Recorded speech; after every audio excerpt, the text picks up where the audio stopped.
மார்க்க கல்வியாளர்களின் சிறப்பு. இதை மார்க்க கல்வி எவ்வளவு சிறப்பு மிக்கது இருந்தாலும் கல்வியை பற்றி பேச கடமைப்பட்டிருக்கின்றேன். இரு உண்மை சம்பவத்தை கூறி என் உரையை நிறைவு செய்ய ஆசைப்படுகிறேன். ஒரு முறை எனது உறவினர் ஒருவருக்கு குழந்தை பிறந்தது.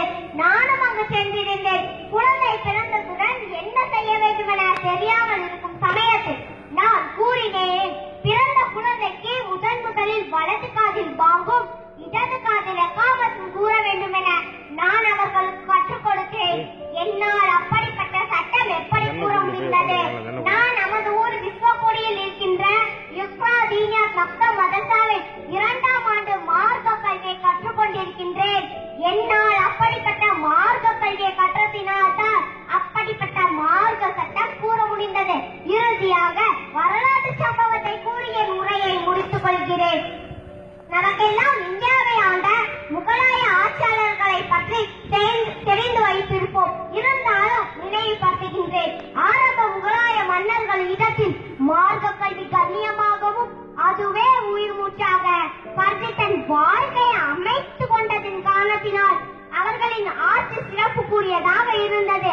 ஆனால் காலப்போக்கில் அவர்கள் மார்க்க கல்வியை ஒதுக்கி வைத்ததின் காரணத்தினால் நாம் இப்போ மார்க்க கல்வியை ஒதுக்கி வைத்து உலகம் முழுவதும் முஸ்லிம்கள் கேவலப்பட்டு உரிமை இழந்து மாண்டு கொண்டிருக்கின்ற இதே நிலை நம் முன்னோர்களான முகலாய சாம்ராஜ்யத்திற்கு ஏற்பட்டு இம்மண்ணை விட்டு மறைந்தார்கள். நஅூதுபில்லாஹ், அல்லாஹ் பாதுகாக்க வேண்டும். நாமும் இது என்னை போன்று இருக்கின்ற உங்களின் பிள்ளைகளை மார்க்க கல்வியை கற்ற சீமான்களாக ஆக்க வேண்டும் என துஆ செய்து இந்த அவையிலே அமர்ந்திருக்கும் என் உயிரினும் மேலான உலமா பெருந்தகைகள், என் உஸ்தாத்மார்கள் தங்கள் அனைவரையும் என்னை போன்ற மாணவ செல்வங்களை சன்மார்க்க சேவகனாக உருவாக்க வேண்டும் என பணிவாய் வேண்டி விரும்பி கேட்டவனாய் என் உரையை நிறைவு செய்கிறேன்.